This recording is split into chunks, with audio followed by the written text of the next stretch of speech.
Oh,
भक्तीचा जुव्हाळा भक्तीचा जुव्हाळा भक्तीचा जुव्हाळा भक्तीचा जुव्हाळा तोची दैवाचा पुतळा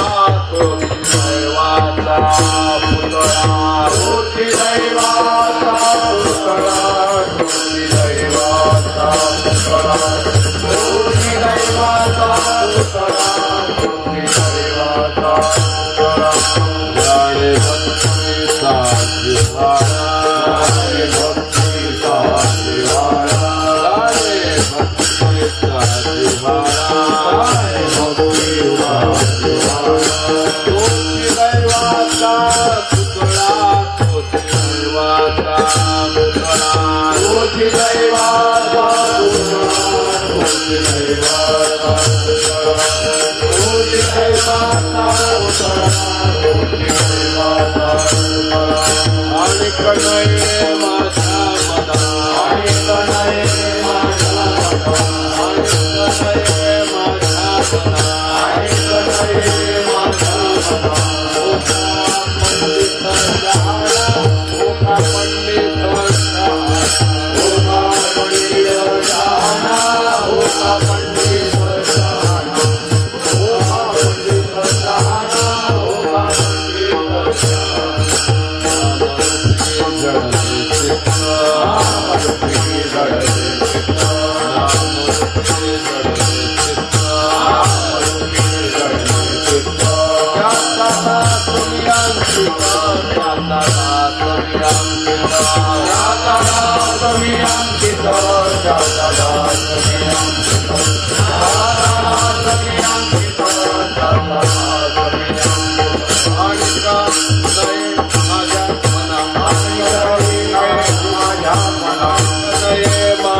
माझ्या मना आणि कणये माझ्या मना आणि कणये माझ्या मना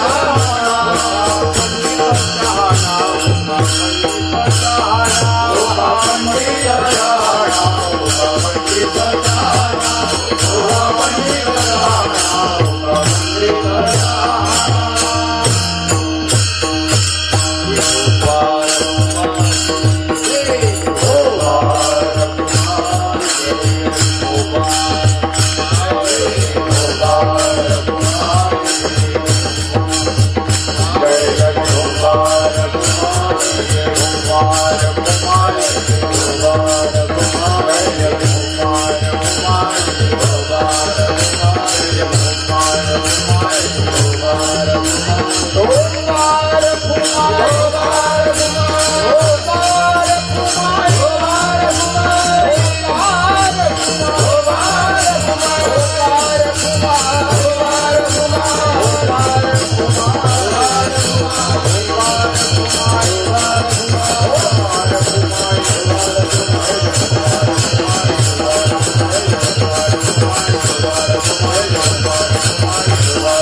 शिकणं लागत.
भक्तीचा दिवाळा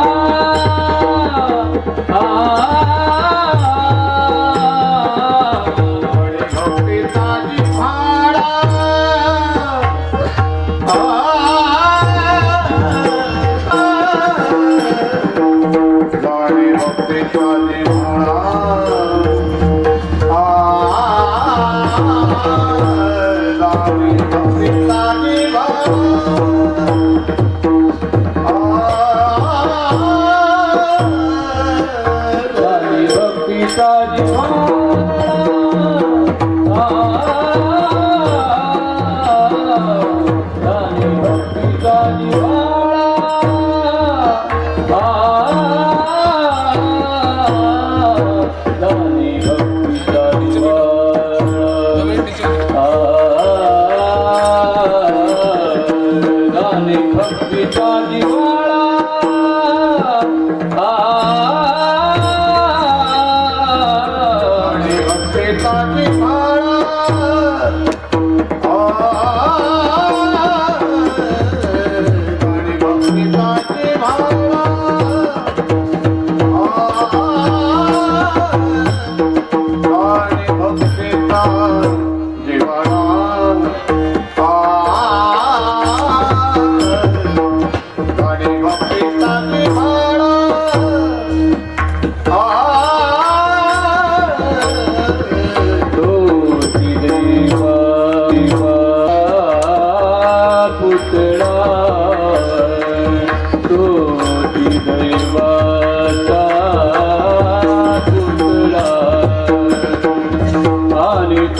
माझे मना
शहाणा शहाणा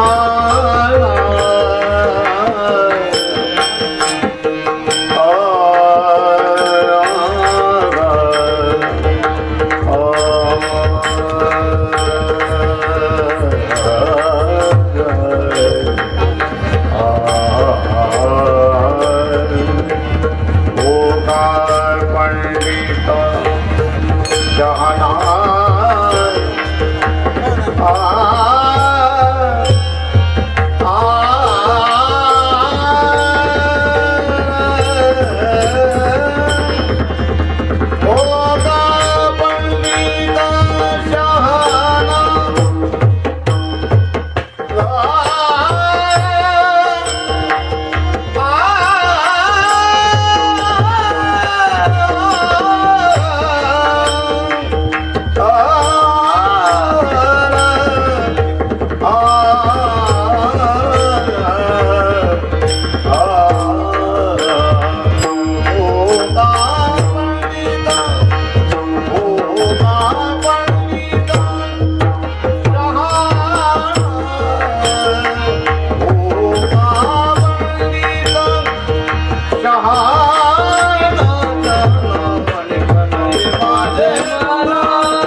तोची दैवाचा पुतळा आणि नये माझ्या मना हो का पंडित शहाणा नामरूपी जडले चित्त त्याचा दास मी अंकित आणि नये माझ्या मना हो का पंडित शहाणा तुका म्हणे नवविध भक्ती जाणे तोची शुद्ध आणि नये माझ्या मना हो का पंडित शहाणा विठ्ठल विठ्ठल विठ्ठल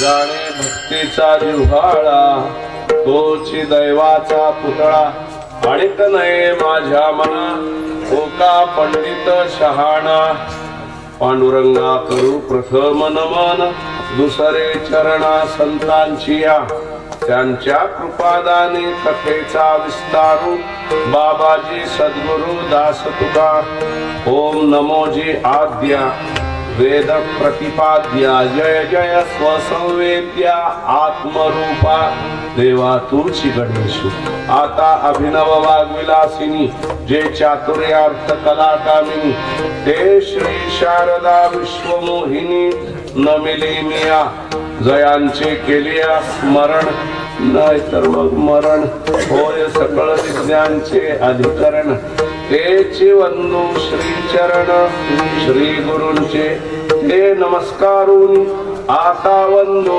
रंगभूमिका कीर्तनी उभे होती लोका टाळ मृदंग विणा हार्मोनियम माईक मशीन मिक्सर श्रोते देखा तया माझे दंडवत ऐसे न मन अमन नमन करुणी सकळा हरी कथा बोली बोबड्या बोला जे बालक कहे तो तली बाता सोन हे मुदित मन पितो अस माता अज्ञानी म्हणून या फुल्या बाळा चालवी सकळा नामा म्हणे पवन तनय संकट हरण मंगल मूर्ती रूप राम लक्षण सीता सहित हृदय बसभू सुरभूप योऽन्त प्रविश्य मम वाचमिमां प्रसुप्तां संजीवयत्यखिल शक्तिधर स्वधाम्ना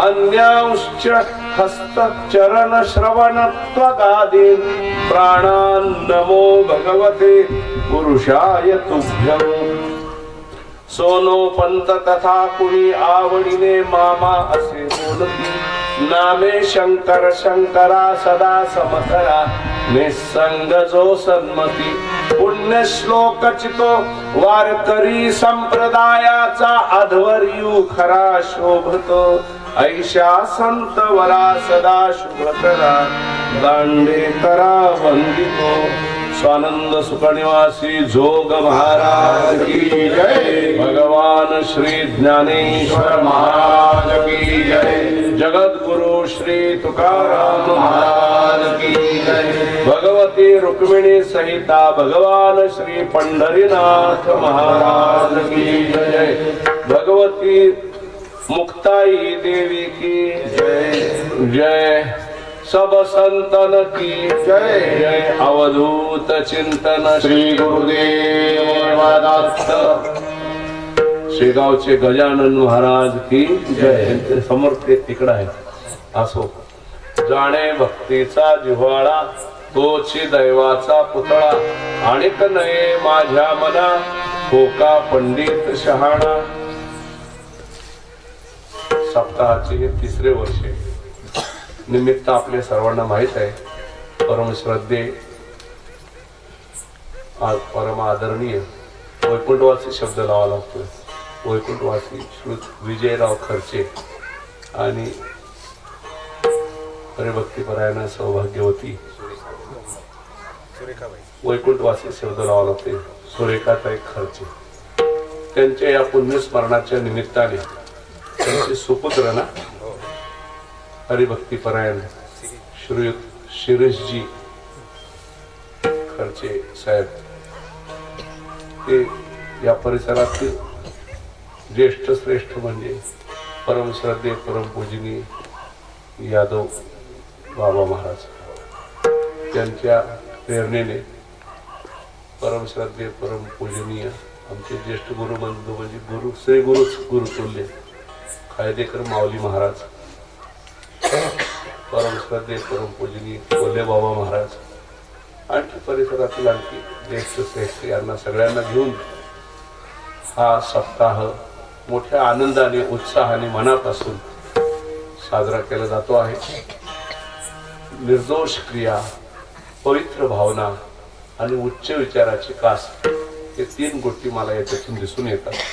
निर्दोष क्रिया म्हणजे निष्काम कर्मयोगाचं आचरण सुरू आहे, पवित्र भावना म्हणजे भक्तियोगाचं आचरण सुरू आहे, आणि या ज्ञान सत्रातून उच्च विचाराची कास म्हणजे ज्ञान मार्गाची कास धरली जाते. भक्ती ज्ञान, कर्म भक्ती आणि ज्ञान याचं समन्वित रूप म्हणजे हा सप्ताह आहे असं मला वाटतंय. विठ्ठल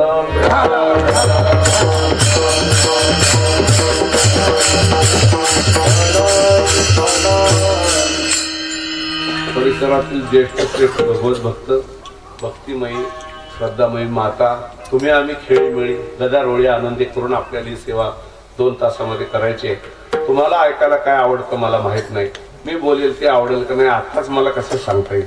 तरी पण असं ऐसे वक्तृत्व कावना आहे की जेणे रिझा तुम्ही, तुमचं मन प्रसन्न होईल असं मला कुठं बोलायला येते. तरी देखील तुम्ही सर्वज्ञ भवाद्रस होते, तुम्ही संत तयापरी बोलवा, आता तुम्ही हे माझ्याकडून सेवा करून घ्यावे असे आपले चरणी मी नतमस्तक होऊन प्रार्थना करतो. अभंग हा मगाशी इथं आल्यानंतर थोड्या वेळात हा अभंग समोर आला, त्या अभंगावर सेवा करावं वाटलं मला. जगद्गुरु श्री तुकोबा यांचा अभंग आहे. या अभंगामध्ये महाराज मला हे आवडतात आणि हे आवडत नाहीत, आणि जे आवडतात त्यांचं लक्षण सांगतायत. विठ्ठल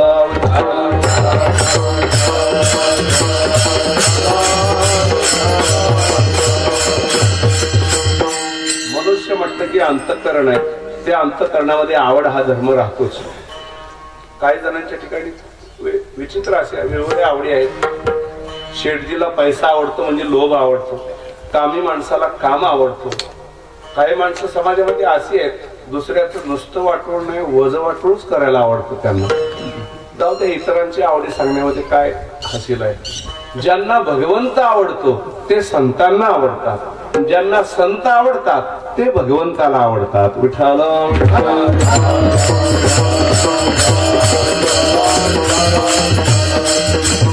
आवडे देवासी तो ऐका प्रकार, आवडे देवासी तो ऐका प्रकार, आवडे देवासी तो ऐका प्रकार, आवडे देवासी तो ऐका प्रकार.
देवासी तो ऐका प्रकार, नामाचा उच्चार भक्ता वाचून देवा आवडते.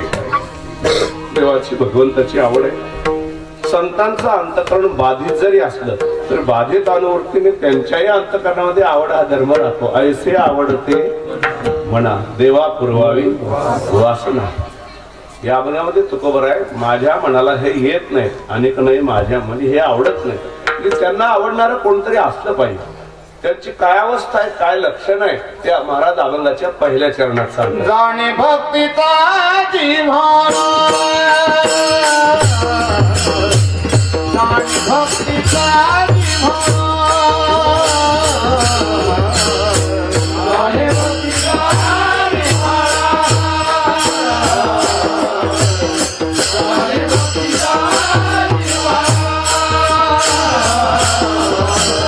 जाणे भक्तीचा जिव्हाळा,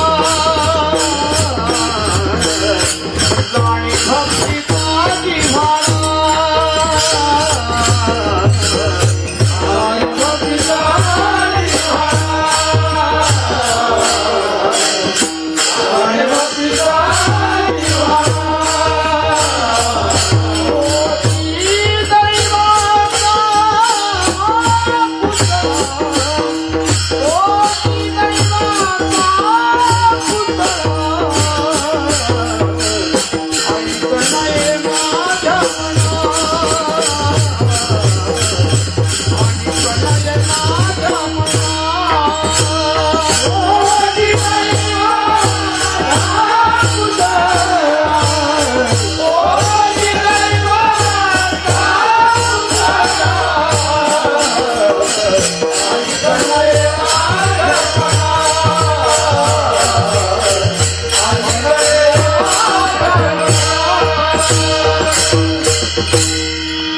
अल्पशी प्रस्तावना उरकून आपण अभंगाच्या पहिल्या चरणापर्यंत आलेलो आहोत. जाणे भक्तीचा जिव्हाळा.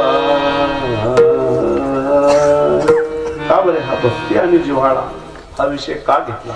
त्याचं कारण आहे, वेद शास्त्र पुराण आदी पांचरात्र विधी विना हरे हे ऐकांतिकी भक्ती ही उत्पाता येव केवलम.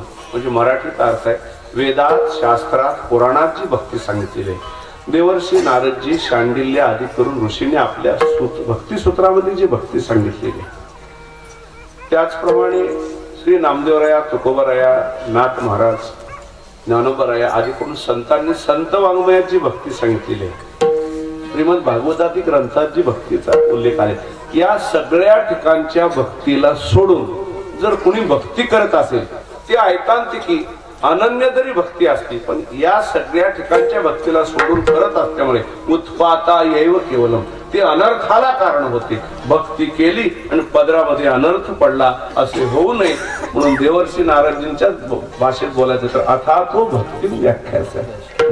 म्हणून आम्ही भक्तीवर बोलायला. काय असेल बरं भक्ती म्हणजे काय? मला वाटतंय साध्या मराठी भाषेत सांगायचे तर सद्गुरूंच्या मुखातून, संतांच्या मुखातून जसं सच्छास्त्र श्रवण केले त्यानुसार जर आपलं आचरण व्हायला लागलं तर अंतःकरणाची वृत्ती एकाग्र होऊन सात्विक बनते. ही अंतःकरणाची एकाग्र सात्विक वृत्ती मनोगती ही अविच्छिन्ना यथा गंगांब सौ अंबुदो. गंगेचं पाणी जसं सारखं एकसारखं गंगासागरला समुद्रामध्ये पडत असतं, तशी अशा या एकाग्र सात्विक मनाची वृत्ती एकसारखी भगवत स्वरूपाकडे जर व्हायला लागली तर यालाच भक्ती असं म्हणतात. पहिला क्रम आपण श्रीमद आद्य शंकराचार्यजी भगवत पूज्यपाद आचार्यांना देऊ. ते सांगतात मोक्ष कारण सामग्र्या भक्तिरेव गरीयसी. मोक्षाला कारण जेवढी सामग्री आहे त्यात सगळ्यामध्ये श्रेष्ठ सामग्री भगवत भक्ती. का बरे? भक्ती ही एव एनम नयती, भक्ती ही एव एनम गमयती, भक्ती ही एव एनम दर्शयती, भक्ती वश पुरुष भक्तिरेव भूयसी. एव म्हणजे च, भक्ती जीवाला गमयती भगवंताचं ज्ञान देते, नयती भक्ती जीवाला भगवंतापर्यंत नेते, दर्शयती भक्ती जीवाला भगवंताचं दर्शन घडवते. एवढं सगळं भक्ती का करते तर भक्ती वश पुरुष हा तो परमात्मा पुरुष भक्तीच्या वश आहे, स्वाधीन आहे. पुढे म्हटलेलं आहे भक्तिरेव गरीयसी, सूत्र पण आहे त्रिसत्यस्य भक्तिरेव गरीयसी. भक्ती श्रेष्ठ आहे, भक्ती श्रेष्ठ आहे. वरच्या ओळीमध्ये सांगितलं सगळ्या सामग्रीत भक्ती सामग्री.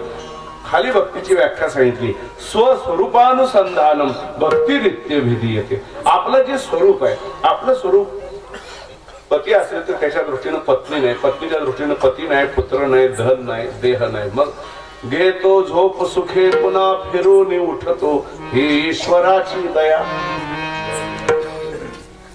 या देहामध्ये पाठ आपण डोळे कसे उघडतो, जाग कसं होत, तर हृदयामध्ये गुहायाम निहितम, हृदयामध्ये भगवत आहे, आत्मा आहे. चैतन्यम यदिष्ठानम लिंग देहश्चया पुनः चिच्छाया लिंग देहस्था सत्संगो जीव उच्यते. पंचदशीच्या पहिल्या प्रकरणामध्ये श्लोक आहे. अधिष्ठान चैतन्य म्हणजे कूटस्थ चैतन्य आहे, त्याच्यावर आश्रित अंतःकरण, आणि अंतःकरणामध्ये आत्म्याचं कूटस्थाचं प्रतिबिंब पडतं. याला मिळून जीव म्हटलेलं आहे. आपला जो शरीराला चालवणारा जीव पण आहे.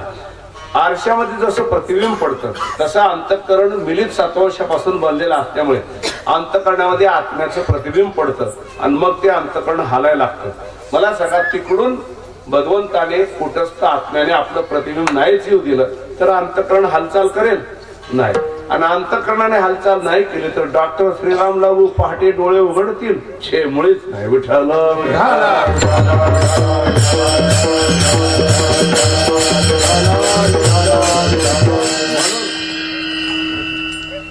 आपलं स्वरूप भगवंत आहेत हृदयामध्ये, हृदयाला प्रेरणा देणारे, त्यांच्या सदैव अनुसंधानात असणं याला आचार्याने भक्ती म्हटलं. दुसरा नंबर मधुसूदन सरस्वतीजींना दिला. ते 11 वर्षाचे असताना त्यांचे आई वडील काशीला घेऊन आले. 5 दिवस राहायचं, रोज एका स्थळाचं दर्शन घ्यायचं, गंगेचं स्नान, काशी विश्वेश्वराचं दर्शन, आज काय रामचरित मानस मंदिर, उद्या काय संकटमोचन मारुती, असं 5 दिवस त्यांनी दर्शनाचा आनंद घेतला. 5व्या दिवशी ज्या आश्रमात उतरले तिथं प्रसाद घेतला, निघाले असता हा मधुसूदन 11 वर्षाचा मुलगा, त्याने तिथे ग्रंथ, वस्त्रात गुंडाळलेला ग्रंथ होता, तो उचलला आणि काखोटीला लावला. आई वडील म्हणाले, बाळ वेडायस का तू, हा ग्रंथ इथला आहे, ठेव बरे, आपला नाही. हा मधुसूदन मुलगा म्हणतो, नाही आई, हा माझा ग्रंथ आहे. आश्रमाचे प्रमुख अधिकारी संत होते, ते म्हणाले, हा मुलगा असा काय बोलतो. ते उठून आले, म्हणाले, बाळ हा ग्रंथ तर इथला आहे, तू माझा म्हणतोय. हा मधुसूदन म्हणतोय, स्वामी मी हा ग्रंथ सोडला नाही अजून, नुकताच उचलला, पण हा भगवद्गीता नावाचा ग्रंथ आहे की नाही. ते ऐकल्यावर ते चमकले, म्हणजे खरंच भगवद्गीता ग्रंथ आहे. मग ऐका पुढचं. गेल्या जन्मामध्ये या भगवद्गीता ग्रंथावर मी 12 अध्यायापर्यंत भाष्य लिहिलं, टीका लिहिली, आणि तिथंच माझा देह पडला. राहिलेल्या 6 अध्यायावरची टीका लिहिण्याकरता हा मधुसूदन जन्माला आलाय. हा माझा ग्रंथ आहे, तोच ग्रंथ आहे. विठ्ठल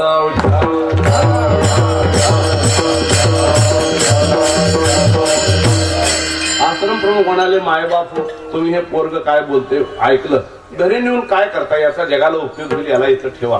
त्यांना ते पटलं, ठेवलं. आणि मधुसूदनजी शिकले, असे प्रकांड पंडित झाले.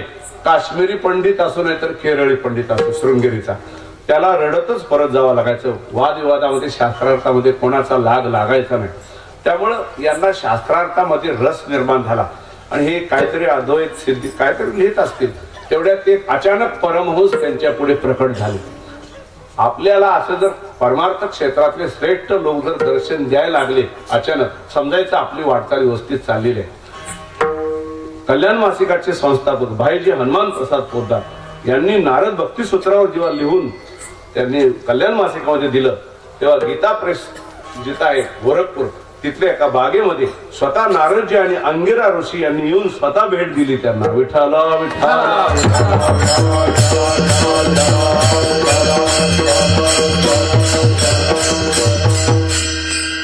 असो तर परिचय नसताना जर जवळीक करावी वाटली, दर्शन घ्यावं वाटलं, बोलावं वाटलं, समजायचं समोरच्या व्यक्तीमध्ये ब्रह्म तेज आहे, तसंच यांचं झालं. म्हणून मधुसूदनजी उठले आणि साष्टांग दंडवत घातले. जणू जुना परिचय असं ते परमहंस बोलू लागले. हे मधुसूदन, जी स्वामी, तुला वादविवादामध्ये रस आहे म्हणतात. हो म्हणे आहे. मग एखाद्या पंडिताला जर तू हरवलं, मोठ्या पंडिताला, तुला कसं काय वाटतं. मला खूप आनंद होतो, कॉलर म्हणजे ताट होतो. आणि खेडेगावातल्या भाषेत बोलायला हरकत नाही. समजा एखाद्या पंडिताने तुझा मुळा टेचला म्हणजे तुला जर पराभूत केलं तर मग मी नाराज होतो, मला फार दुःख होतं. याचा अर्थ की अजून तुझं अंतःकरणाचं तादात्म्य सुटलेलं नाही. त्याचं एकच कारण आहे, जोपर्यंत कणाकणामध्ये भगवंताचं दर्शन दृढ अप्रोक्ष साक्षात्कार होत नाही, तोपर्यंत ह्या वादविवादासारख्या बालवाडीमध्ये हा परमार्थी साधक रमत असतो. मला वाटतंय वादो नावलंबे, तुम्हाला सूत्र तुला पाठ नाही का. हो, कृष्ण दर्शन झालं पाहिजे, यात काय अर्थ आहे, तथ्य नाही यात. हो म्हणे प्रयत्न चालू आहे. मी तुला एक मंत्र देतो, 6 महिन्याचं एक अशी या काशीमध्ये 2 अनुष्ठान या कृष्ण मंत्राची कर. तुला भगवान कृष्ण दर्शन देतील आणि मग तुला मी म्हणतो ते पटेल. द्या म्हणे मंत्र दिला, यांनी घेतला. पोटला दिला, पोटला घेतला, मला काय माहित नाही आहे तसं मी सांगतोय. आणि त्यानुसार यांनी 6 महिन्याचं एक अशी 2 अनुष्ठानं केली. पण कृष्ण भगवंताने दर्शन दिलं नाही. ते म्हणाले अद्वैत पंथ सोडून मी ह्या नामरूपाच्या भक्तीच्या चक्रामध्ये कशाला आलो असेल बरं. ते वैतागले, काशीचा त्याग केला. पण तिथं कपिलधारा नावाचं काय अंतरावर तिकडं तीर्थ आहे, तिथं गेले. तिथं जातात न जातात आपल्याकडे भक्तिविजय ग्रंथ ज्या महिपती महाराजांनी लिहिलेला आहे, हो, त्याच्यामध्ये रोहिदास सांबार या भक्तवर्यांचं चरित्र त्यांनी रंगवलेलं आहे त्या ग्रंथ. तर रोहिदास सांबार या वैष्णवांचे भक्तवर्यांचे वंशज एक तिथं होते कपिलधारात. आणि ते समोरून आले आणि हे बी जणू पूजनापरीचे असं बोलू लागले, का तुमचं नाव मधुसूदन का? आता हे पुन्हा म्हणाले माझं नाव कळतं कसं तुम्हाला?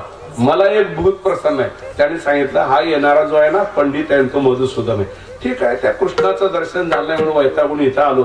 तुमच्या भूताचं तर दर्शन होऊ देत. गोस्वामी तुलसीदासजी सारखा काय झाला तर झाला उपयोग. हो म्हणे हा मंत्र घ्या, 3 दिवस अनुष्ठान करा, माझं भूत दर्शन देईल. तो मंत्र घेतला, मनापासून 3 दिवसाचं अनुष्ठान केलं, पण भूताने दर्शन दिलं नाही. ज्यांनी मंत्र दिला त्यांच्याकडे गेले आणि वैतागून म्हणाले अहो तुमचं भूतही दर्शन देत नाही, असं कसं हो? आताच माझा त्या भूताचा संवाद चालला होता. ते सांगत होतं या पंडिताला सामान्य समजू नकोस तू. या पंडिताने कितीतरी गायत्री मंत्राची पुरस्करण केलेली आहे, कितीतरी अजपाजप केलेलं आहे. हे नुसतं आपण ऐकायचं, हे असलं करायचं नसतं. विठ्ठल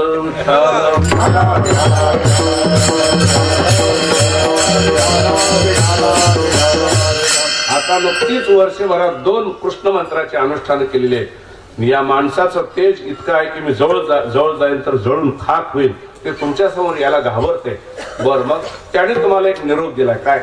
त्या मधुसूदनजीला म्हणावं मिळालेला कृष्ण मंत्र त्याचा आणखी एक 6 महिन्याचं काशीमध्ये जाऊन अनुष्ठान करा, तुमचं काम होईल. कशाला ते थांबतील? पळत काशीमध्ये आले, 6 महिन्याचं अनुष्ठान केलं. आणि अनुष्ठानानंतर जिकडे पाहे तिकडे, जिकडे पाहे तिकडे सर्व माय गोविंद, जिकडे पाहे तिकडे, जिकडे पाहे तिकडे जिकडे पाहे गोविंद, आनंदरे विठोबा झाला माझे मनी, आनंदरे विठोबा झाला माझे मनी, आनंदरे विठोबा झाला माझे मनी, आनंदरे विठोबा झाला माझे मनी. जिकडे पाहे तिकडे सर्व माया गोविंद, जिकडं पाहावं तिकडं चित्ते मुकुंद हा, वदने मुकुंद हा, दृश्यो मुकुंद हा, श्रवणे मुकुंद हा, चित्तात मुखात डोळ्यात कानात जिकडं तिकडं गोविंदच गोविंद दिसायला लागला. भगवंताचं दर्शन झाल्यानंतर भगवत कृपेने जे सुचतं स्फुरतं ते यांचे दिव्य ग्रंथ असतात. पंढरपूरला पूज्यपाद शास्त्रीजी डोंगरेजी महाराज म्हणाले होते सुखदेव जी महाराज पढ़ाई करके पठन पाठन करके कथा नहीं करते, भगवान श्री कृष्ण का दर्शन करते करते बोलते हैं विठ्ठल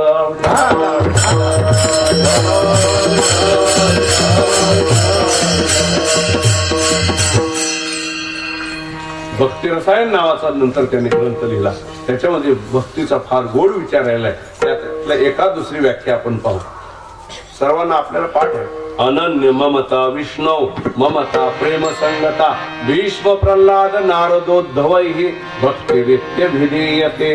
विष्णू आकारांत पुल्लिंगी, त्याचं सप्तमी म्हणजे भगवान विष्णूजींच्या ठिकाणी ममता असली पाहिजे आपली. आणि ती कशी असली पाहिजे? अनन्य ममता असली पाहिजे. अनन्य शब्दा करता देवर्षी नारदजी सूत्र सांगतात अन्याश्रयाणाम त्याग अनन्यता इथे. अनन्यता म्हणजे अन्य म्हणजे दुसरे आश्रय असले पाहिजे. त्या सर्व आश्रयांचा त्याग करायचा आणि केवळ भगवंताच्या आश्रयाचा स्वीकार करायचा, याला अनन्य. दुसरे आश्रय आहे जड वस्तूचा आश्रय आहे, धनाचा आश्रय आहे, बहिरंग कर्माचा आश्रय आहे, परमार्थातल्या साधनाचा आश्रय आहे, दंडातल्या बाहुबळाचा आश्रय आहे, स्वजनांचा आश्रय आहे, अन्य देवतांचा आश्रय आहे. या सर्व आश्रयांचा त्याग आणि केवळ एका भगवंताच्या आश्रयाचा स्वीकार. जड वस्तूचा आश्रय लौकिकात पाहिजे बरं का. आता समजा कोणी 10 मैलावरून आला असेल तर रात्रीची मला परत जायचं यायचं तर हिरो होंडा पाहिजे, एखादी कार पाहिजे, तो आश्रय जड वस्तूचा. पण माझ्याकडे मर्सिडीज कार आहे, हा अभिमान घेऊन कॉलर ताट करून भगवंताच्या दरबारात यायचं नाही. तो आश्रय नको, जड वस्तूचा आश्रय नको. धन धन पाहिजे, जगात पैसा परमेश्वर, ऐका ऐका अहमेश्वर. काय करा पण कमवा, सांगतो ऐका या लवकर. जय जय राम कृष्ण हरी जय जय. ज्याच्या पाशी भरपूर पैसा श्रेष्ठ या जगी तोची खरे. सत्यनीतीचा काळ नसे हा सत्यवासी उपवासी मरे. पटतय का विचार करा, प्रश्नाला द्यावे उत्तर. जगात पैसा परमेश्वर, ऐका. पैशाशिवाय पान हलत नाही पाहिजे. पण माझ्याजवळ एवढं धन आहे, पैसा आहे, हा अभिमान घेऊन भगवंताच्या दरबारात येत नाही. वसं नाही यायचं का? कुठे भगवान कुठे आपण, त्याला उदाहरण देतो का का आश्रय घेता येत नाही. वृंदावनचे एक संत, उदाहरणार्थ आनंद श्री अखंड आनंद सरस्वतीजी महाराज, ग्रँड रोडला भारतीय विद्याभवन किंवा तिथं प्रेमपुरी अध्यात्म भवन आहे, तिथं त्यांचं भागवतावरचं प्रवचन चाललेलं आहे, उपनिषद भागवतावर. आणि मोठमोठे सेठ लोक, परमार्थी साधक वगैरे तिथं ऐकायला येत आहेत. वसईचे एक मोठे त्या मुंबईमधले प्रसिद्ध सेठ येत होते. एके दिवशी त्यांनी स्वामीजींना विनंती केली की दुपारच्या वेळेला माझ्या घरी याल का? रोज म्हटल्यामुळे म्हणे आज तुझ्या घरी जाऊ. गेल्यानंतर देवगडची कमान काय घेऊन बसता, तिथं फारच चांगले, पण त्याच्यापेक्षाही भव्य कमान आहे. आत म्हणजे राजवाड्यासारखं घर आहे. त्यांची पाद्यपूजा झाली, सत्कार झाला आणि नंतर म्हणाले थोडं फिरून येऊ, थोड्या वेळानं जेवण करायचंय, चला. मग त्यांनी कारखाने दाखवले, वेगवेगळे कारखाने. प्रत्येक कारखाना दाखवले त्या हा सेठ म्हणायचा की काय ना अंगावरच्या वस्त्रानिशी आलो होतो, पण इथं आल्यावर पठ्ठ्याने एवढं सगळं कमावलेलं. असे कारखाने दाखवले, मग बागा दाखवल्या, वेगवेगळ्या संस्था दाखवल्या चिकूच्या बागावर. आणि दरवेळेला हे वाक्य उच्चारायचे, येताना काय नव्हतं अंगावरच्या वस्त्रानिशी, नंतर हे मी कमवलेलं. आता कोटवर हे ऐकून घेतील स्वामीजी. पुन्हा ते ज्या हॉलमध्ये यांची पूजा केली होती त्या हॉलमध्ये बैठक आले, तिथं जगाच्या नकाशाचं चित्र होतं. आता यांना माहित आहे, पण यांनी अज्ञान घेतलं. हा इथे कसला कागद लावला आहे? त्यांनी सांगितलं अहो हे जगाचा नकाशा आहे. जगाचा नकाशा म्हणजे आपला भारत देश यात असेल, म्हणजे आहे की असा हा भारत देश आहे.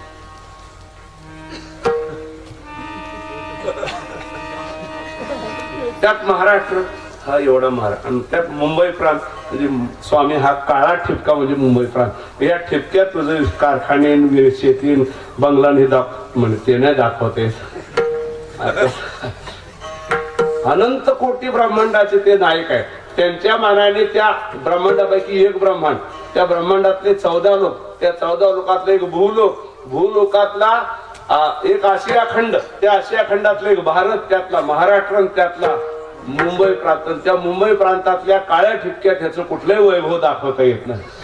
म्हणून भगवंताच्या दरबारामध्ये किती मोठा सेठ असला, श्रीमंत असला तरी त्याने कधी जात जाऊ नये कॉलर ताट करून. विठ्ठल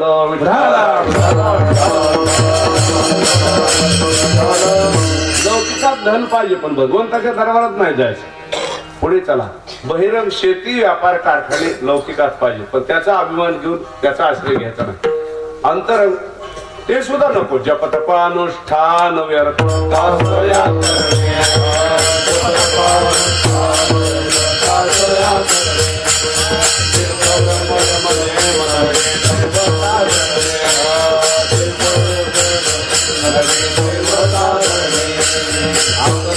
ज्ञान ध्यान नलगे वाराणसी मरणे.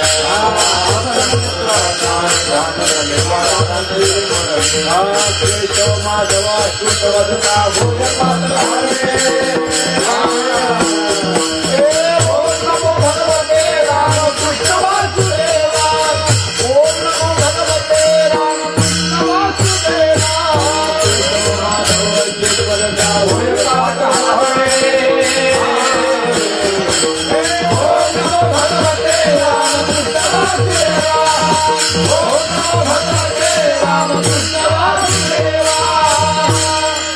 जपतपानुष्ठान व्यर्थ काय करायची. पहिल्या 3 चरणात जेवढी साधनं सांगितली ते सगळ्याची व्यावृत्ती करा म्हणून सांगितले. करायची गरज नाही. त्यात जरी घडत असतो तर त्याचा आश्रय अभिमान घेऊन जायचा नाही. स्वजनांचा आश्रय. पाहुण्यांनी मला मदत केली नाही तर माझं काय आता प्रपंचाचा गाडा व्यवस्थित चाललाय. मदत पाहिजे पाहुण्याची, पण तो स्वजनाचा आश्रय घेऊन या दरबारात यायचं नाही. दंडात असं बाहुबलाचा आश्रय. दंडामध्ये असं बळ आहे, भवसागर करून दाखवेल. अटलांटिक अगोदर करून दाखव, मग भवसागर बघू. अटलांटिक काय साधा आहे काय? विमान बिघडलं, छत्रे घेऊन उतरा. सगळे उतरले जमिनीवर, याची एकटीच छत्रीन हा उतरला अटलांटिक मध्ये. अहो पाणी बघूनच मेला. विठ्ठल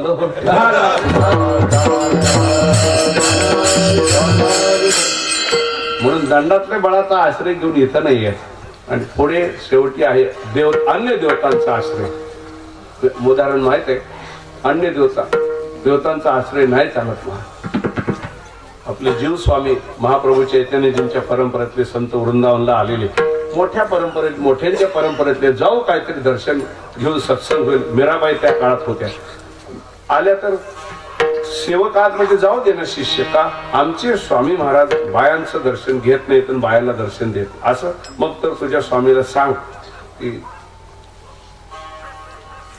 मी दर्शन घेतल्याशिवाय जाणार नाही. पर्णकुटीचा आश्रम होता, काही स्लॅबचे सिमेंट कॉन्क्रीट त्यांचा आश्रम नव्हता. त्यामुळे पुढातून आतून ते ऐकू गेलं त्यांना, दर्शन घेतल्याशिवाय जाणार नाही. त्यांनी आतून आवाज टाकला, शिष्य वो कौन महिला है उसे बता दे, मैं महिलाओं का दर्शन लेता भी नहीं हूँ और महिलाओं का दर्शन महिलाओं को देता भी नहीं. मीराबाई म्हणाले, हा स्वामी समजता तरी कोण?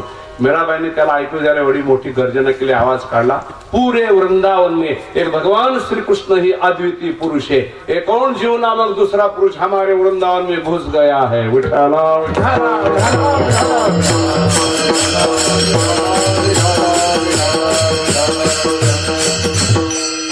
मला त्यांची चर्चा झाली. जीव रूपा महाबाहू येदम, जी परा आणि अपरा प्रकृती सांगितली ती जीवाची ही पराप्रकृती आहे. पराप्रकृती असल्यामुळं त्या ठिकाणी तो स्त्रीच आहे. त्यांनी विचारलं, तुम्ही स्त्री आहे का पुरुष आहे? अगोदर ह्याचं उत्तर द्या. खरंच या श्लोकाला समोर मी स्त्री. म्हणून एका भगवंताशिवाय दुसऱ्या कोणाला एक कवडीची किंमत देत नाही. त्याला वैष्णव म्हणतात. वैष्णव तो जया अवघी देवावरील माया. हेच अनन्यता आहे. आणखी मला बारकावा ध्यानात आला. 7व्या अध्यायाचा पहिला श्लोक. श्री भगवान उवाच मय्या सक्तमना पार्थ योगम युंजन मदाश्रय. 3 पद आहे तिथं, पण त्यातलं मयी आसक्त, मन हा मयी आसक्त एक, आणि मदाश्रय हे 2 पद. मदाश्रय म्हणजे अन्याश्रयाला, अन्य आश्रयाची नावं तर घ्यायला लागली, पण माझाच आश्रय म्हणजे दुसऱ्या आश्रयाची नावं घ्यायची गरज नाही. याचा अर्थ काय? ज्याचा आश्रय घ्यायचा त्याच्या ठिकाणी मन आसक्त पाहिजे, तर त्याला काय म्हणायचं? अनन्यता. असं नाही दिसून येत महाराज, फार विरळ ठिकाणी दिसून येतात. उदाहरणार्थ दिवाणजी जर शेठजीकडे कामाला असतील तर आश्रय कोणाचा आहे? शेठजीचा आहे, दिवाणजीला लिखाण करणार आहे. पण मन आसक्त बायका मुलामध्ये, शेठजी मध्ये नाही. विठ्ठल विठ्ठल. ज्याचा आश्रय घ्यायचा त्याच्याच मध्ये मन आसक्त पाहिजे. कलाविलास नावाचा ग्रंथ आहे, मोठं उदाहरण आहे, पण थोडक्यात सांगतो. एका स्त्रीने राजाची सेवा करायला सुरुवात केली. ती सेवा करता करता स्त्री म्हणाली, मी राजाची सच्ची सेविका. आणि एके दिवशी काय म्हणाली, मीच त्याची सच्ची प्रेमिका आहे. आता राजाला हे ऐकायला म्हणाले, म्हणजे माझी सच्ची प्रेमिका म्हणते. राजा म्हणाला, मी बेहद खुश आहे, काय मागायचे ते माग. ते म्हणाले, महाराज खरंच देणार का? हो. तू माझी सच्ची प्रेमिका म्हणले, मी देणार, काय मागाल ते मागाल, नक्की देणार. हो, मला वचन द्या. कशाला वचन? मी देतो. तिनं काय मागितलं? माझा प्रियकर, माझा यार तुम्ही तुरुंगामध्ये डांबून ठेवलाय, तेवढं त्याला मुक्त करायची. म्हणजे आश्रय राजाचा आहे आणि मन आसक्त यारामध्ये आहे. विठ्ठल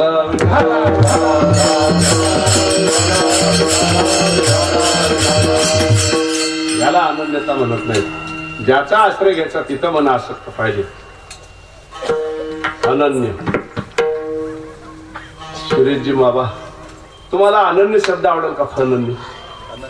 हो, आनंद ही फनन्य विश्वामित्राच्या स्मृतीचा शब्द आहे. कीर्तन कीर्तन, वारी बिरी, तसा अनन्य फनन्य. पण बघा फनन्य मध्ये किती मस्ती आहे. आपल्याकडे आषाढी वारीला सगळ्यात जास्त वारकरी दशमीच्या दिवशी पंढरी प्रवेश करतात. पण सगळ्यात पुढे पाठीमागं श्री तुकोबारायांनंतर ज्ञानोबाराय, आणि त्या विषयाजवळ येतात तेव्हा तिथून तुकोबारायापासून पुढचे वारकरी, आणि इकडे ज्ञानोबारायचे इकडं दोन्हीच हाट तिकडं दोन्ही उतार आहे बघा, चढ आहे, ते दोन्हीच हाट भरले घरी झाला, अपार मिळाली सगळ्यात जास्त वारकरी ज्ञानोबाराच्या पालखीला. तसंच गोलोकातून 84 कोसाचा जो भाग राधाराणीच्या म्हणण्यास तो आणलेला आहे, त्याला व्रजे 84 म्हणतात. त्याची एक परिक्रमा आहे. त्यात माऊलीच्या पालखीला जसे सगळ्यात जास्त वारकरी, तसे वल्लभ संप्रदायाची परिक्रमा सुरू होते तेव्हा जास्त भगवत भक्त वैष्णव असतात. ती परिक्रमा चालू आहे. प्रदक्षिणेचे प्रमुख गोस्वामी आहेत. आपली कशी पालखी सासवडून निघाल्यावर दुपारी किंवा आपली जिथून दिंडी निघते कुठेतरी दुपारी विश्रांतीला थांबते, तसं नंदबाबाच्या गावामध्ये दुपार आहे त्या परिक्रमेचा, प्रदक्षिणेचा. प्रदक्षिणा स्वामी गोस्वामी झाडाखाली चिंतन करत बसलेले आहेत. आणि त्या नंदबाबाच्या गावामध्ये गोस्वामी होते. गर्दी पाहून आले, ते गोस्वामी आले तर आले इन फ्रंट ऑफ गोस्वामी, गोस्वामीच्या समोर गोस्वामी आले. नंदबाबा गावाल्या गोस्वामीने प्रदक्षिणावाल्या गोस्वामीला विचारलं, आप कौन है जी, आपण कोण आहात? त्याने सांगितलं, हम अनन्य है, आम्ही अनन्य आहोत. त्याने विचारलं, तो फिर आप कौन है, तुम्ही कोण आहात? त्याने सांगितलं, हम अनन्य है. अनन्य वाले विचारतात, आपकी अनन्य की व्याख्या क्या है, आपण अनन्य कशाला म्हणतात? त्यांनी सांगितलं, भगवान श्रीकृष्णाला सोडून शिव, शक्ती, गणेश, सूर्य, भैरोबा, म्हसोबा, मावलाय, साती, आसरा, इतर कुठल्याही देवतेचं भजन करत नाही, फक्त एका कृष्णाचं भजन करतो, त्याला आम्ही अनन्य म्हणतो. आता यांनी सांगितलं, आता तुमचं सांगा अनन्य म्हणजे काय? आता तिकडे हिंदी बोलतात. त्याने उत्तर दिलं, भाई भगवान श्री कृष्ण को छोड़कर अन्य देवताओं के जो नाम भी नहीं जानता उसे हम अनन्य कहते हैं. विठ्ठल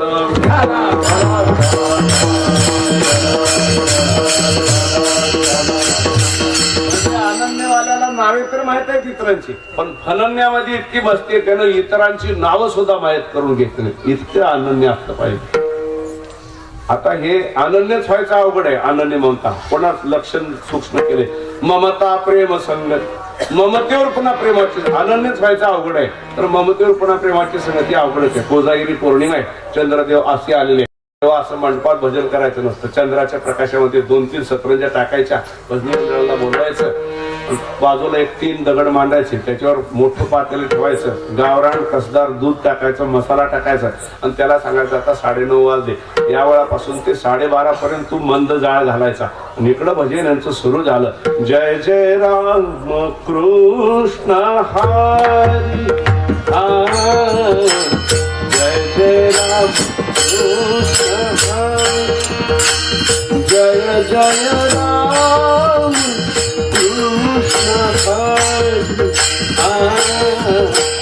जय जय राम.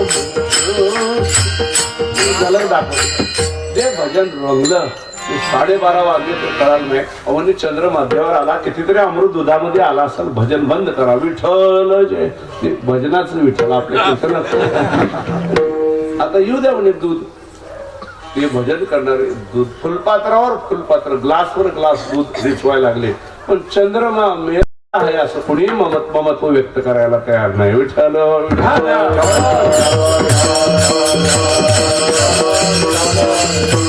अशी अनन्य ममता असेल, ममतेवर जर पुन्हा अपार प्रेमाची संगती असेल, भीष्म, प्रल्हाद, उद्धव, नारद आदींनी तिला काय म्हटलेलं, भक्ती.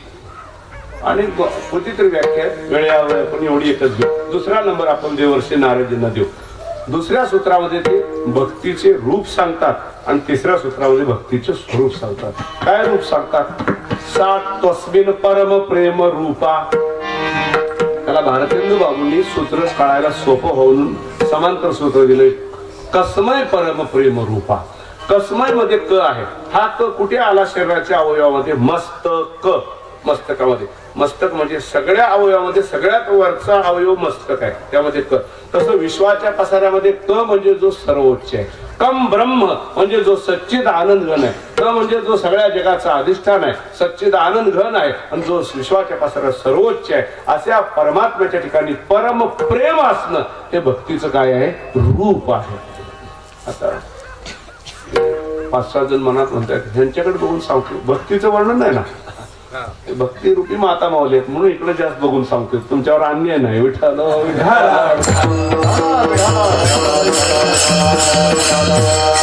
या देवी सर्वभूतेषु भक्ती रूपेण संस्थिता. नमस्तस्ये नमस्तस्ये नमस्तस्ये नमो नमः. विठ्ठल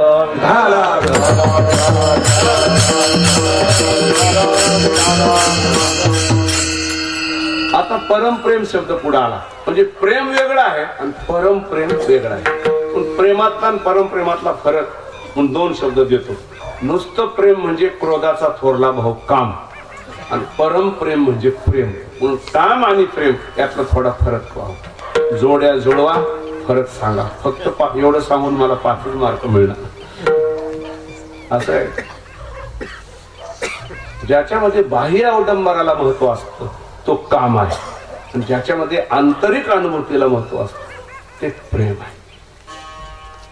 ज्याच्या पोटामध्ये अहंकाराचा अभिमानाचं राहणं असतं वास असतो तो काम आहे. बघून घेईन मी तुला.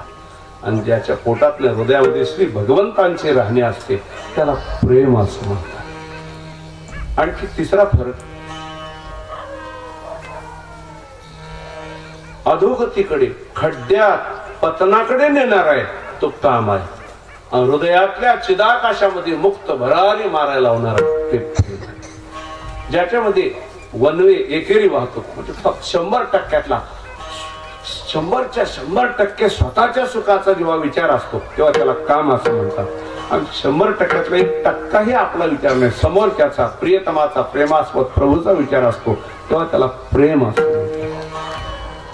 आणखी फरक कितीतरी सांगता येतील. विकार आहे तो काम आहे निर्विकार आहे ते प्रेम आहे. जो हृदयात बोकाळ असता हृदय अस्वस्थ बेचैन चंचल होतं तो काम आहे. प्रेमाला बोकाळ कसं म्हणून जे हृदयामध्ये तर झाले असता हृदय शांत स्वस्थ प्रसन्न आल्हाददायी होतं ते प्रेम आहे. काम वासना आहे तर प्रेम उपासना आहे. कामाचे अनेक दलाल अनेक व्यापारी असतात प्रेमाचा एखादाच विरळा पुजारी असतो. विठ्ठल विठ्ठल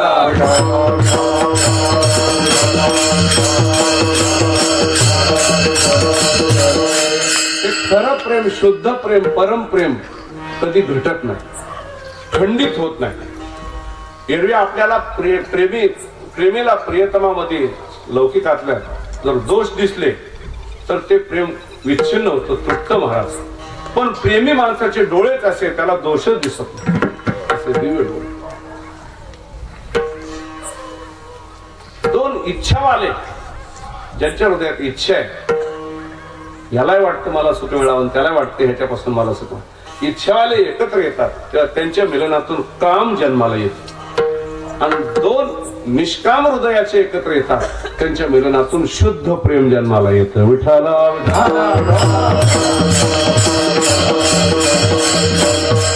हे प्रेम कधी घटत नाही तुटत नाही. या प्रेमाचा रंग शिळा होत नाही. पौर्णिमेच्या पूर्ण चंद्राप्रमाणे परिपूर्ण हे प्रेम असून प्रेमी आणि प्रियतम म्हणजे छेडछाड चालते. प्रेम आणि दुःख एका हृदयात एकसाथ बरोबर राहतात पण प्रेम आणि भय एका हृदयात नांदत नाही. प्रेमी दुःखी असतो की नाही. भगवान येतो म्हणाले मथुरेला जाताना पुन्हा आले नाही. गोपाळांना किती दुःख सहन करावं लागलं विरहाचं. भक्तिरस अमृत सिंधू मध्ये पहा गोपी किती दुःखी आहे.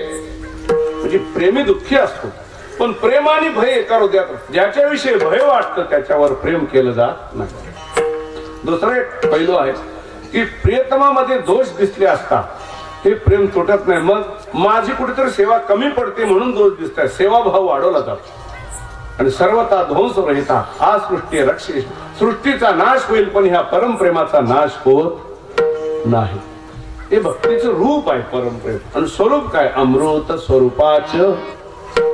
अमृतात काय प्रकार पडतात. एक प्राणी भोग्य अमृत आहे एक स्वर्गीय देवता भोग्य आहे भगवत भोग्य आहे आणि भगवत भक्त किंवा संत भोग्य. विठ्ठला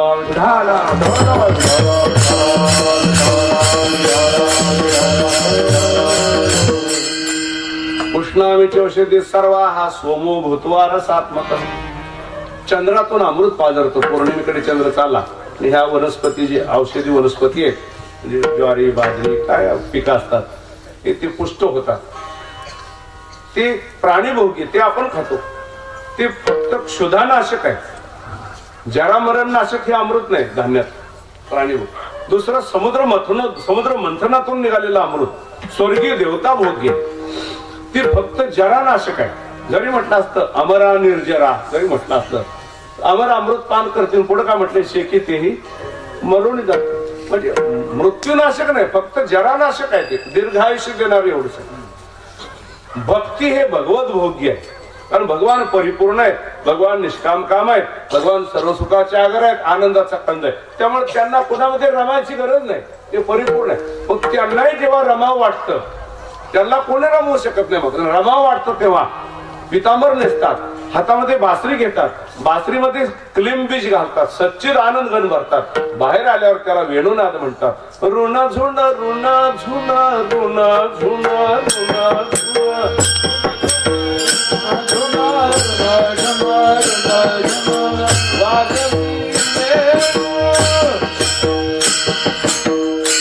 करणाऱ्यांना ऐकायचं नसतं, स्वर्गीयाला असता माझा विठालो विठाल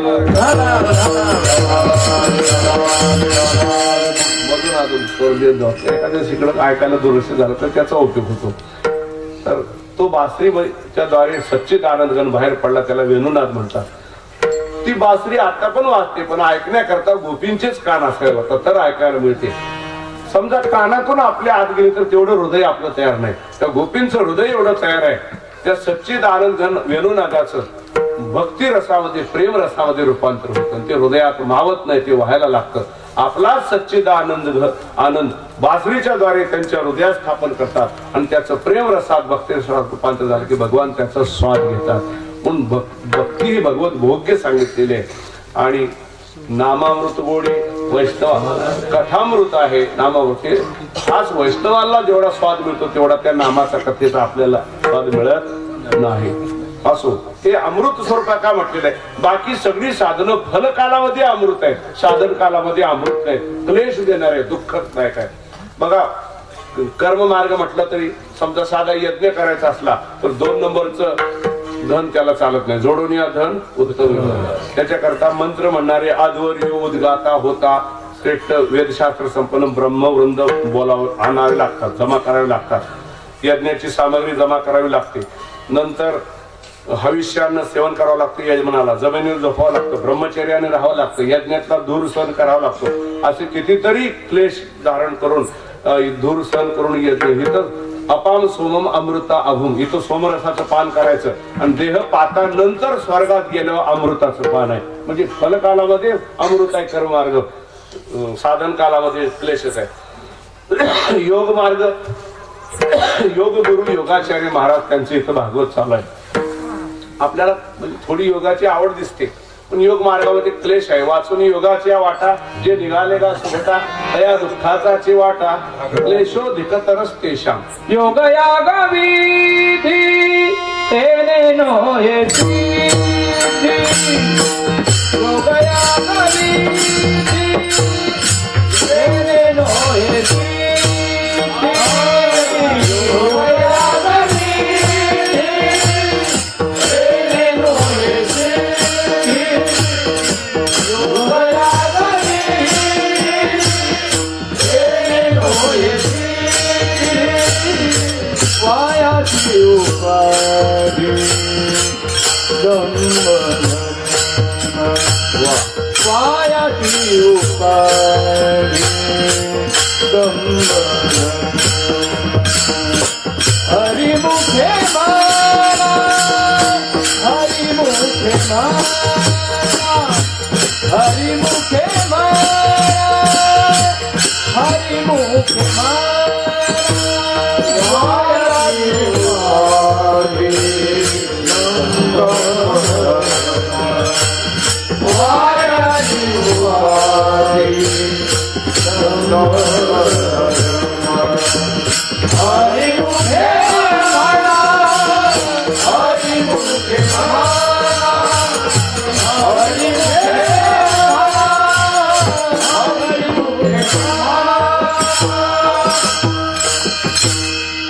योगयाग विधी येणे नव्हे सिद्धी.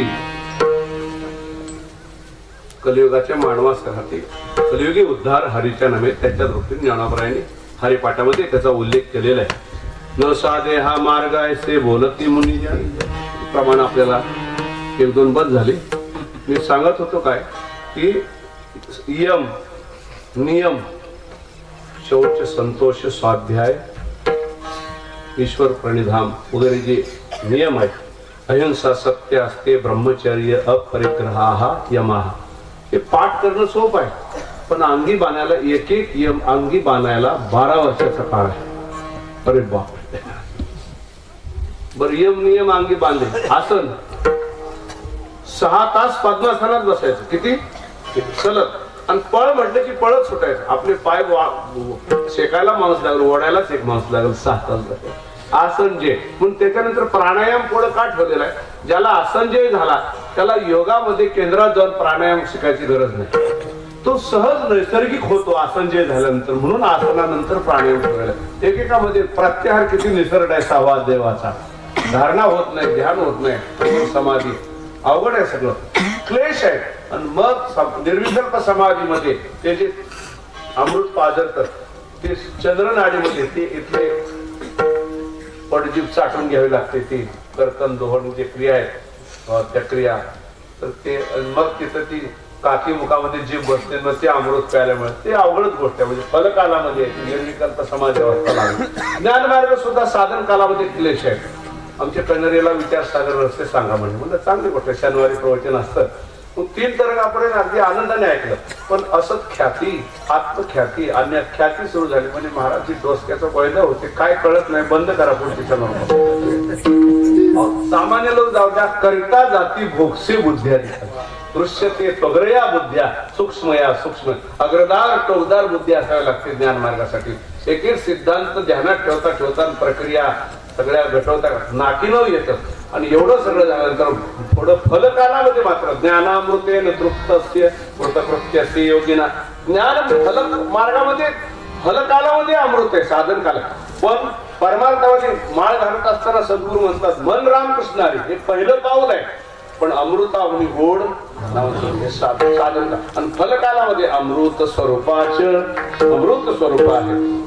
त्याच्या पुढे ज्ञानोबा यांना 18व्या अध्यायाची त्यांची भक्ती थोडी अवघड आहे. 11व्या अध्यायाची पाहू आपण. परितेची भक्ती आहे पर्जन्याची सुटिका जैसी धरा वाचून येणारी गतीची नेणे. अशी भक्ती असावी. म्हणजे भक्तीची व्याख्या त्यांनी सांगितलेलं आहे. पाऊस आकाशातून निघाला की सरळ जमिनीवर येतो की नाही. आता ते भुसावळ जंक्शन मध्ये आलेला आहे. तिथून तो बोदवडला गाडी थांबली होती. नंतर मग मलकापूरला येऊन मग भाले गावला येईल असं आहे का. नाही, तो कुठं अडकतच नाही. थेट जमिनीवर येतो. तसं अंतःकरण वृत्ती निघाली की कुठल्या भूल भुलयामध्ये न अडकता भगवंतापर्यंत जर आली येत राहिली तर त्याला ज्ञानोबराने भक्ती म्हटली आहे. तुकोबाराही व्याख्या सांगतात. हेची थोर भक्ती आवडते देवा हेची थोर भक्ती आवडते देवा हेची थोर भक्ती आवडते देवा हे थोर भक्ती आवडते देवा.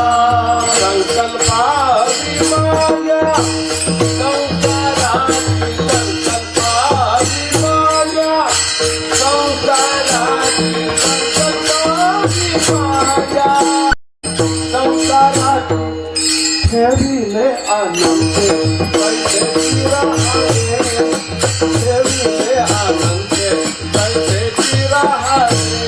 संकल्पादी माया संसाराची संकल्पादी माया संसाराची संकल्पादी माया संसाराची ठेविले आनंदे पैसे राहावे.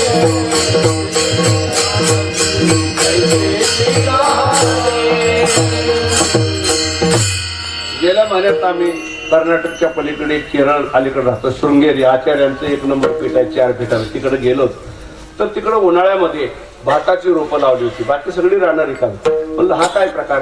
पण पाणी साचलं पावसाळ्याचं की भाताची रोपं उपटतात आणि साचलेल्या पाण्यामध्ये आणून लावतात.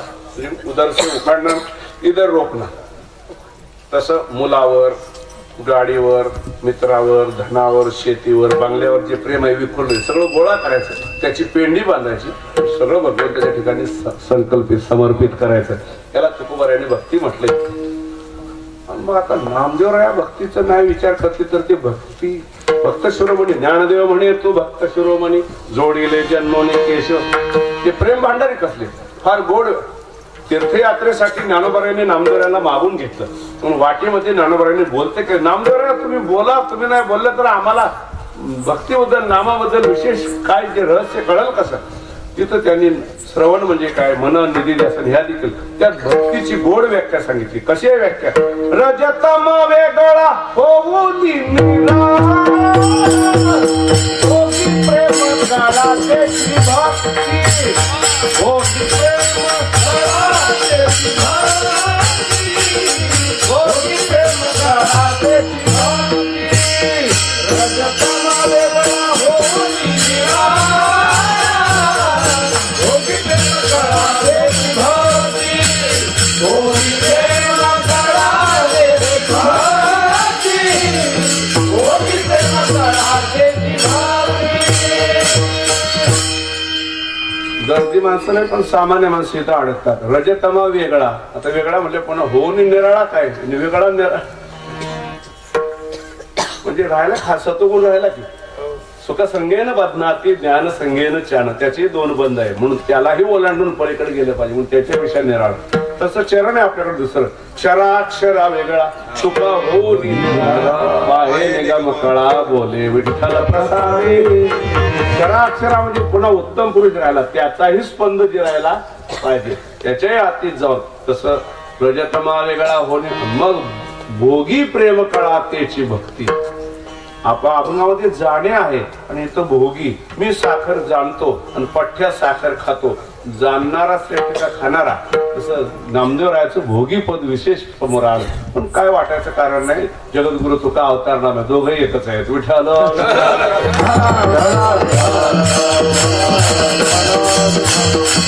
मला जिव्हाळ्यापर्यंत न्यायचंय तेवढ्यासाठी इथपर्यंत मला यावं लागलं. गौरव स्वामी महाप्रभू चैतन्यजी त्यांनी संन्यास दीक्षा घेतली. सार्वभौम भट्टाचार्याने दीक्षा दिली. ते म्हणाले मी आता दक्षिण भारताची यात्रा करणार. सार्वभौम भट्टाचार्य म्हणाले प्रभू तिकडे जर जाणार तर रामानंद नावाचा एक राजा आहे, तो महाभागवत आहे, महावैष्णव आहे. त्याची भेट झाली तर तुम्हाला खूप भक्तीच्या चर्चेचा आनंद मिळेल. आणि झाली तर बघेल मी हे तुमचं वाक्य ध्यानात ठेवतो. प्रभू फिरत फिरत तुंगभद्रा नदी आहे तिच्या काठावर आलेले. सायंकाळची वेळ आहे. सूर्यदेव मावळ्या निघालेले.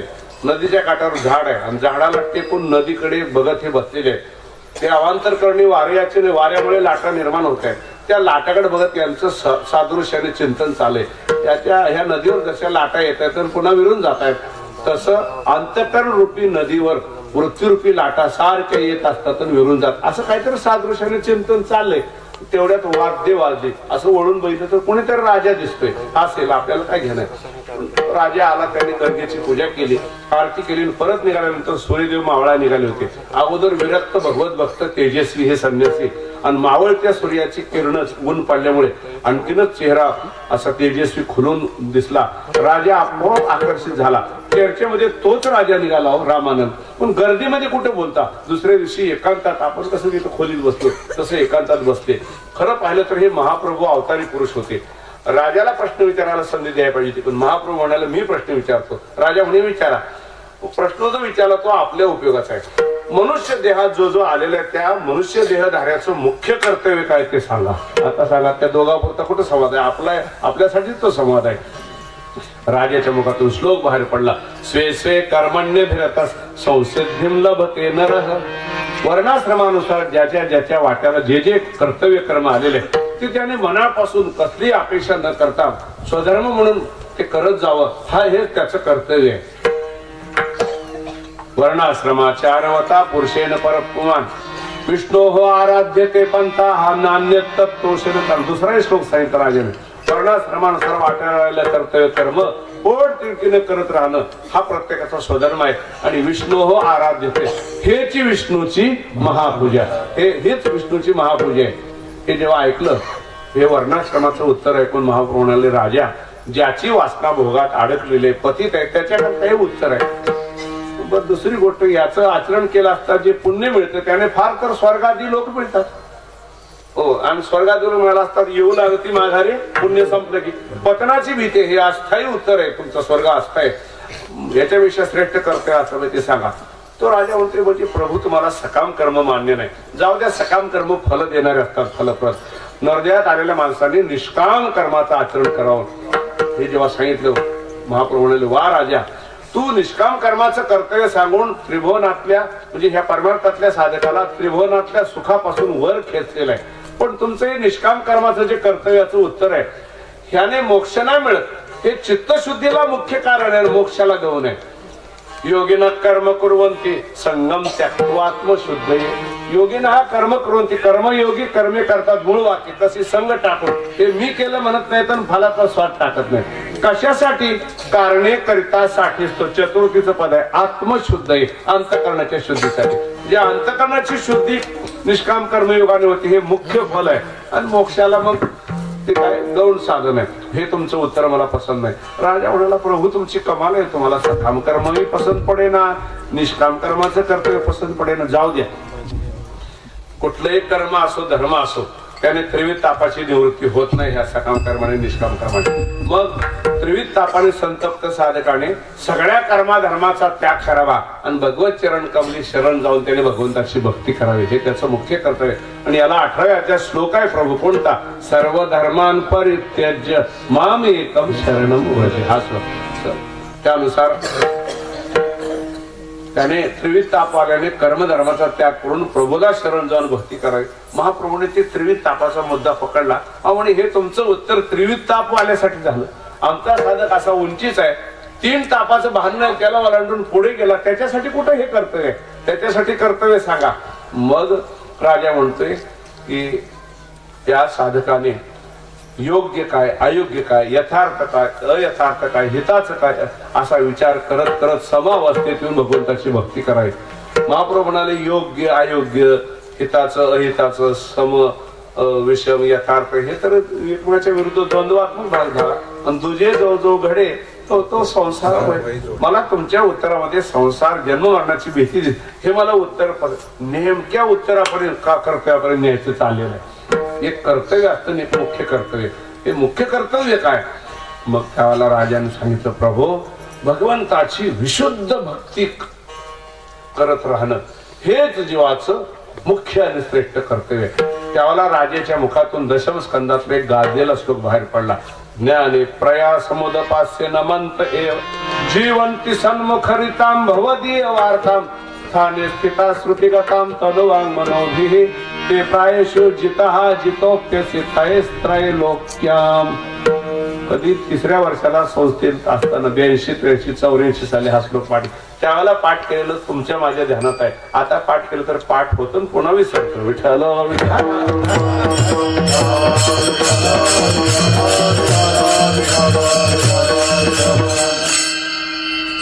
परम श्रद्धे प्रातस्मरणी खंडारकर महाराजांनी याला एक उपाय सांगितला.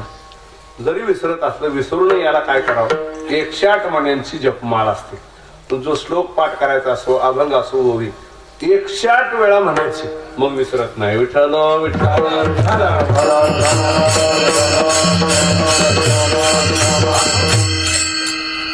ज्ञाने हा साधक इतका दिव्य आहे. त्याने ब्रह्मज्ञानासाठी सुद्धा अप्रयास हा प्रयत्न करत नाही. स्थाने स्थिताम संतांच्या आश्रमात राहतो.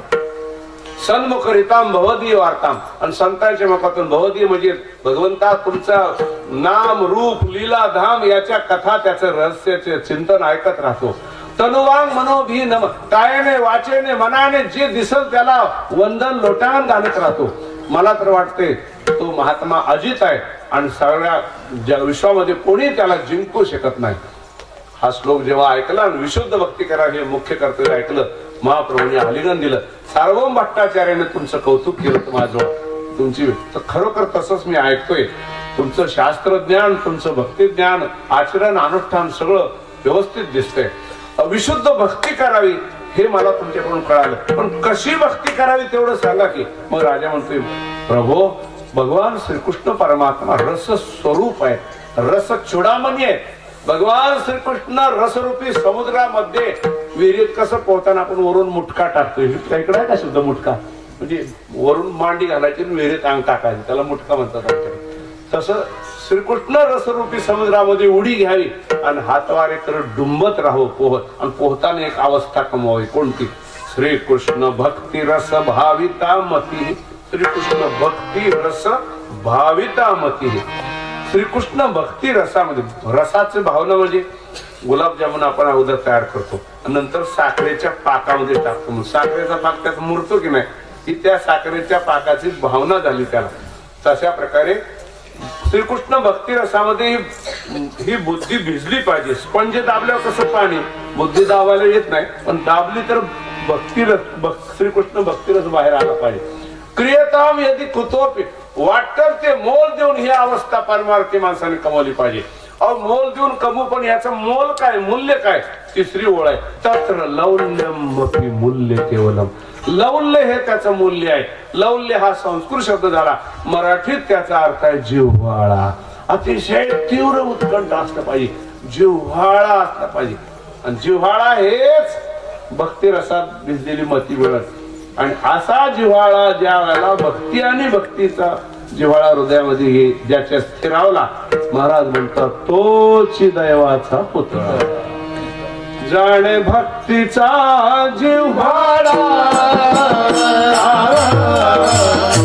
जाणे भक्तीचा जिव्हाळा, जाणे भक्तीचा जिव्हाळा,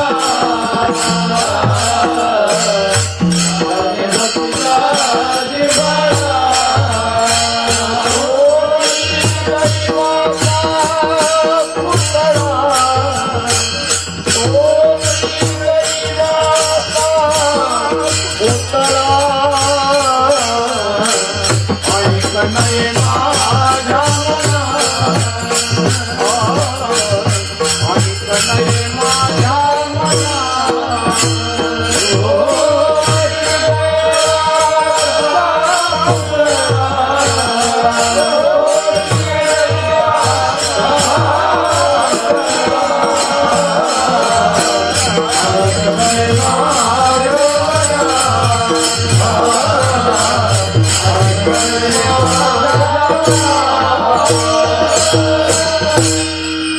जाणे भक्तीचा जिव्हाळा, तोची जिव्हाळ्यापर्यंत आलो, पण जिव्हाळा म्हणजे अजून काही स्पष्ट झालं नाही.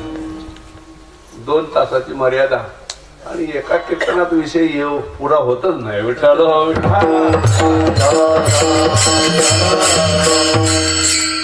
ही भक्ती हा जिव्हाळा जर हृदयात नसेल, तर महाराज म्हणतात असेल शहाणा, असेल पंडित, पण मला तो माझ्या मनाला येत नाही. आणिक नये माझ्या मना, आणिक नये माझ्या मना, आणिक नये माझ्या मना, आणिक नये माझ्या मना, आणिक नये माझ्या मना, आणिक नये माझ्या मना, आणिक नये माझ्या मना. हो का पंडित शहाणा, हो का पंडित शहाणा, हो का पंडित शहाणा, हो का पंडित शहाणा, हो का पंडित शहाणा, हो का पंडित शहाणा. आणत नये माझा मना, आणत नये माझा मना, आणत नये माझा मना, आणत नये माझा मना. हो का पंडित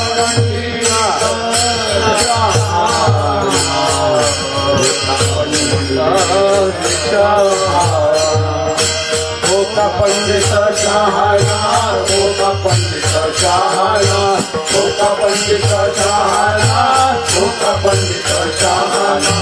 नये माझ्या मना, आणत नये माझ्या मना, आणत नये माझ्या मना, आणत नये माझ्या मना. तुमची चाल हिरावून घेतल्याबद्दल क्षमा असावी. विठ्ठल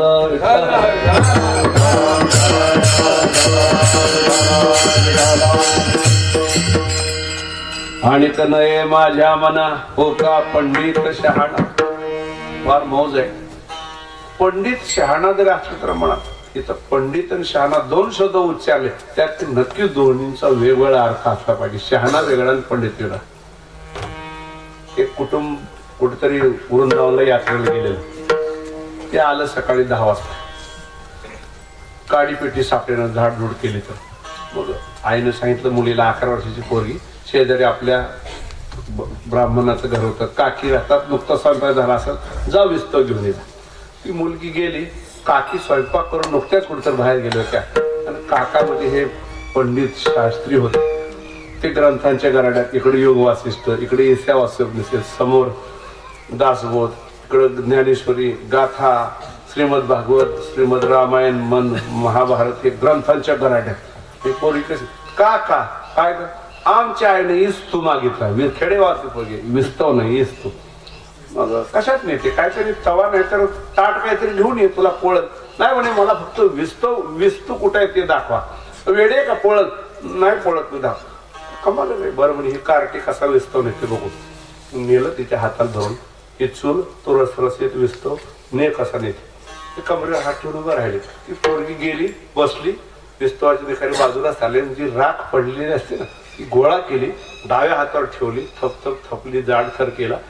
तुम्हाला पळत नाही, भराभरा 2-3 निखारे उचलले, त्या राखेच्या थरावर ठेवले, निघून गेली. ते असे होते ना, हा एक हात इथं आला, गाड्याच्या गाड्या पुस्तक वाचली, पण हे कुठं वाचलं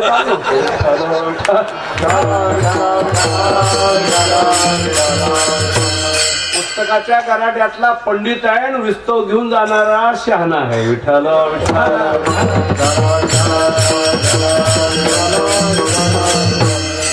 ज्याच्यावर शब्द ज्ञान आहे त्याचा पुन्हा अभिमानी आहे, तो पंडित आहे आणि व्यवहार चातुर्य ज्याच्याजवळ आहे तो शहाणा सांगितलेला आहे.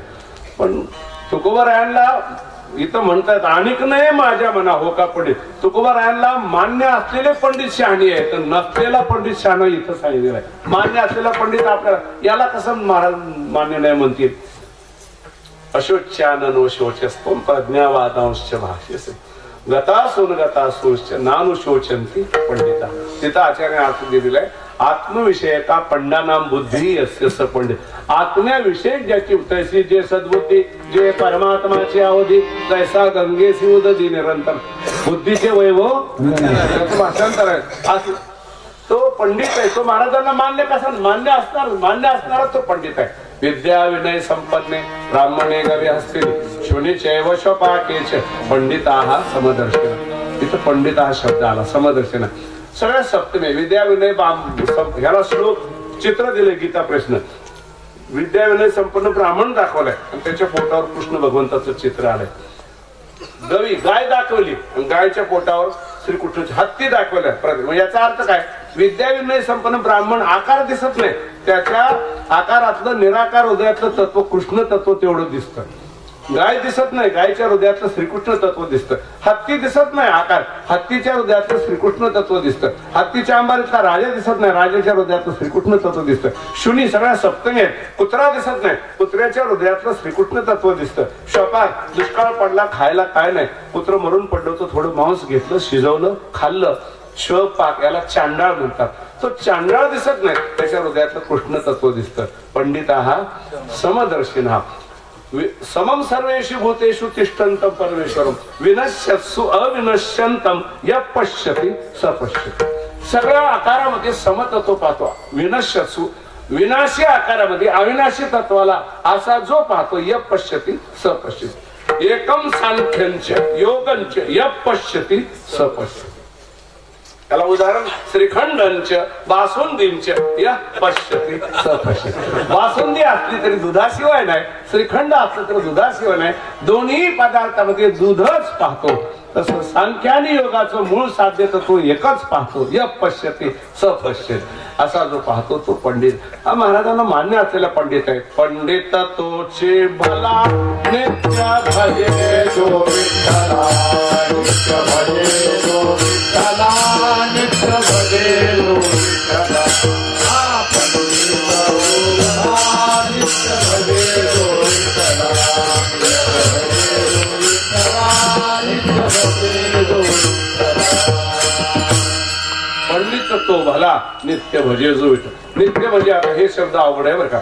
नित्य म्हणजे अभंगाचं भजन नित्य चालत नाही, पण देशात काळात वस्तूत मला बसतो. देश काळ वर्तमान मध्ये करून आली व्यक्तीत घटनेत प्रत्येक प्रसंगाला माझं भजन चालू आहे.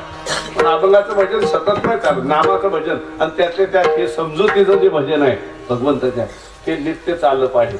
तर अशा प्रकारे जी स्थिती आहे नित्य भजित त्याला पंडित हे महाराजांना मान्य असलेलं पंडित शहाणा शहाणा तो धणी घेतो शहाणा तो धणी घेतो शहाणा तो धणी घेतो म्हणे सोपे आहे सर्व म्हणे सोपे आहे सर्व म्हणे सोपे आहे सर्व म्हणे सोपे आहे सर्व शहाणा तो धणी घेतो शहाणा तो धणी घेतो शहाणा तो धणी घेतो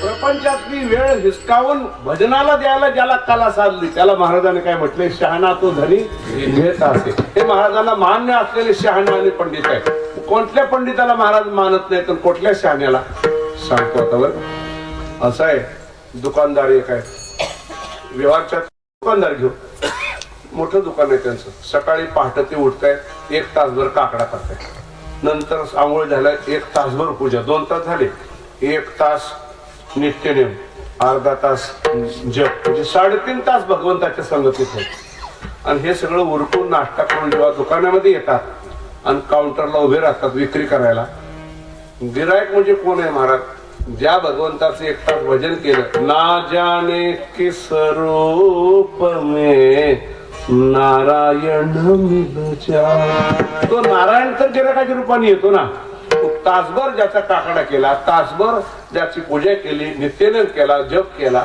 तोच भगवान गिरायकाच्या रूपाने पण गिरायकात भगवान दिसत नाही त्याला कसं तापायचं एवढं दिसतं हे आडनावाचं शहाणा आहे विठ्ठल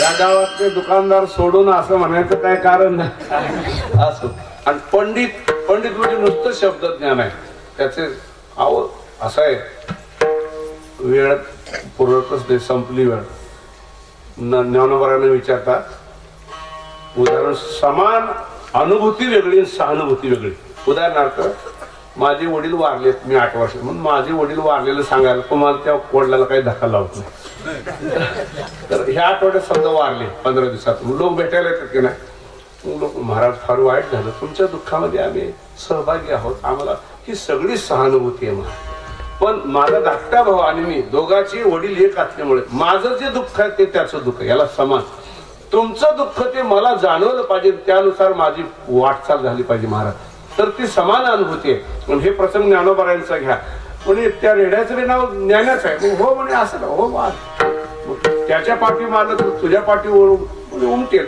तोची वळ उठी ज्ञानदेवा असं आहे महाराज की का बरे असं ज्ञानदेव म्हणजे तोही माझा आत्मा ही समान अनुभूती आहे सगळ्या सर्वभूतेषु पश्चेत भगवत भूत भगवत भावमात्मना दुसरा अध्याय 1 नदी भागवतातला त्याच्या शेवटी यस्स वैष्णवाग्र्या स भागवतो असे श्लोक आलेले सर्व प्राणी मात्रामध्ये भगवंताला स्वतःला पाहतो अर्धी प्रक्रिया झाली आणि भूतानी भगवत त्यात्मन्ये स भागवतोत्तम प्राणी मात्रामध्ये स्वतःला भगवंताला पाहतो ही अर्धी प्रक्रिया झाली आणि सगळ्या प्राणी मात्रांना आत्मनी भगवती स्वतःमध्ये भगवंतामध्ये पाहतो स भागवतोत्तम असं पाहिल्याशिवाय दुसऱ्याबद्दल ज्याला जिव्हाळा म्हणतात दुसऱ्याबद्दल कळवळा तो येत नाही तुमच्याबद्दल फार वाईट वाटते तुमची परिस्थिती फार वाईट वाटते अरे वाईट वाटतं तर हिऱ्या मानकाच्या 100च्या 500च्या नोटांच्या पुडक्याच्या मुठी आवळतोय कसा सोडणं वाईट वाटण्यासाठी